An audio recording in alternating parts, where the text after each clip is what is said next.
Ce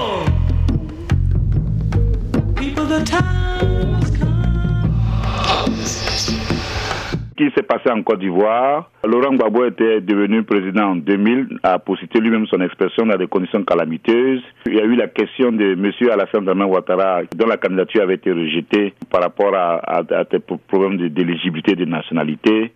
C'est une affaire malheureuse qui a été mal gérée par la classe politique ivoirienne dans sa globalité. Et puis, donc, les partisans de M. Ouattara ont décidé de faire une guerre qui a divisé le pays en deux. Et puis, il y a eu l'élection de 2010. Il y a eu une controverse autour de qui a gagné et qui n'avait pas gagné l'élection. Et donc, il y a eu des affrontements armés. L'ONU est intervenue avec la France du côté des forces rebelles de M. Alassane Dramane Ouattara, qui a donc gagné la guerre après avoir été reconnu par la communauté internationale comme celui qui avait gagné l'élection.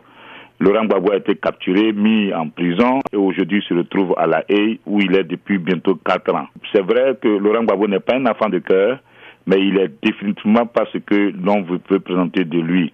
Et le procès qui va avoir lieu va être non seulement le procès de Soro aussi, qui a été le chef de la rébellion, de M. Alassane Dramane Ouattara qui a fait la rébellion, le procès de Blaise Compaoré qui a soutenu la rébellion en Côte d'Ivoire, et surtout le procès de la France et qui s'est impliqué dans la guerre en Côte d'Ivoire du côté de M. Ouattara, et le procès de la communauté internationale, en un mot, le procès du néocolonialisme.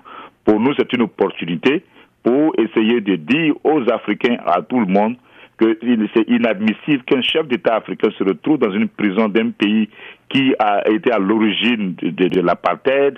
Et donc l'histoire de Gbagbo nous rappelle à nous les tragédies qui sont arrivées à Thomas Sankara, à Patrice Lumumba, à Kwame Nkrumah, et à toute l'ouverture, à tous ces symboles-là, qui à un moment donné ont voulu défier l'ordre international dirigé par les Occidentaux.